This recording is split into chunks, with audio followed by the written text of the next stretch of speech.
Recently, I released a review of Jump Over the Ages sci-fi indie RPG Citizen Sleeper, and if you watched it, you'll know that I loved it. I was very graciously given a copy of the game's sequel, Citizen Sleeper 2: Starward Vector, to review. I wasn't entirely sure what to expect of the second game, but I was really excited to dig into it. And by the time the credits rolled, I was blown away. Citizen Sleeper 2 took everything good about the first game and made it great. Prepare yourself for a journey around the belt. This review is story spoiler free, but I will be getting into some of the game's mechanics, differences between the first and the second, and very briefly discussing the game's characters. Viewers' discretion is still advised if you want a completely spoiler-free experience. Once again, we begin our journey as a sleeper, with the usual 3 options of character class. But this time around, Citizen Sleeper 2 actually gives us different difficulty options: safe, risky, and dangerous.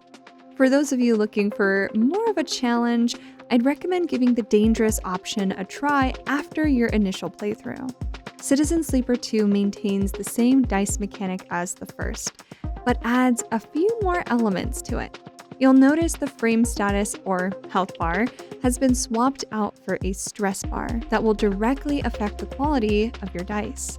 Now, if you played the first game and wanted a bit more to do, then you'll love the second one. It is filled with tons of different side jobs, a more complex skill tree system, and lots of new side characters.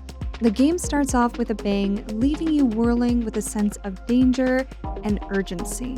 Your sleeper just as confused as you are. Surrounded by new faces, you must fumble your way out into space, running from a past you don't even remember. An entirely new aspect to the game is the addition of a spaceship, known as the Rig. If your sleeper was trying to make a home for themselves on Erland's Eye in the first game, then the same can be said for the second, except replace the eye with the Rig. Your ship is more than just a getaway vehicle though. It is your sanctuary in the belt, and it's an integral part of the game, flying us from place to place or to nearby contracts or missions.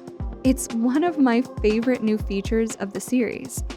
I think the only downside to the Rig was constantly having to keep up with supplies and fuel, which did make a few areas a little more challenging.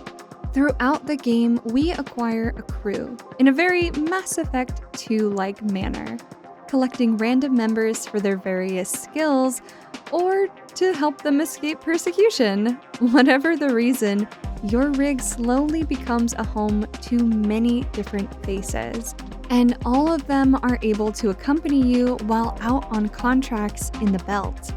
Well, except for one.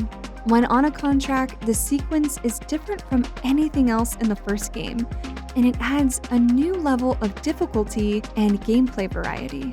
Each crew member gets 2 dice while out on contracts, and their specific skill sets changes whether or not they'll be helpful to the mission or just a hindrance. But RNG still plays a major factor, so if one of your crewmates or both of them roll double 1s or double 2s, you just kind of have to figure out what you do. And most of these contracts are time sensitive, so you only have a few cycles to get through the contract successfully. I'll be honest, at first I was super confused, but taking the time to fully read the instructions laid out, and through a little bit of trial and error, it quickly became my favorite gameplay aspect. My only wish was that there were endless amounts of missions to go on.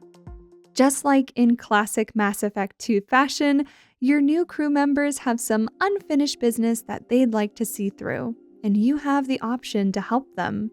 These side quests were some of the best story beats of the game, with exciting plot lines, extremely nerve-wracking contracts, and surprise appearances from some very familiar faces. I adored the new additions to the game, and having them be a part of your crew really makes you feel like more of a family unit than just friendly neighbors. I have a soft spot for Junie and for Bliss.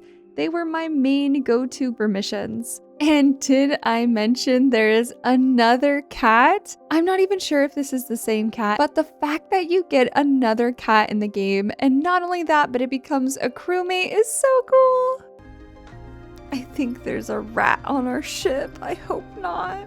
It's a cat. And there's one particular crewmate who you can recruit much later in the game that completely took me by surprise. But for now, I won't say a thing other than to play it and find out for yourself.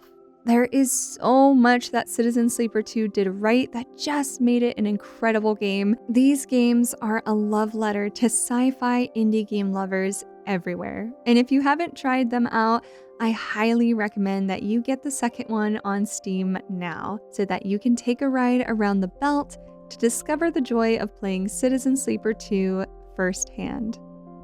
Thank you so much for watching my review. Don't forget to leave a thumbs up and to subscribe to my channel for more video game related content. Thank you to my channel members, you guys are awesome. If you want to support my channel, just hit the join button next to my name. I'm excited to be coming out with more game reviews very soon, so make sure to keep an eye out for those. And as always, you guys, I can't wait to talk to you all in the next one. Bye!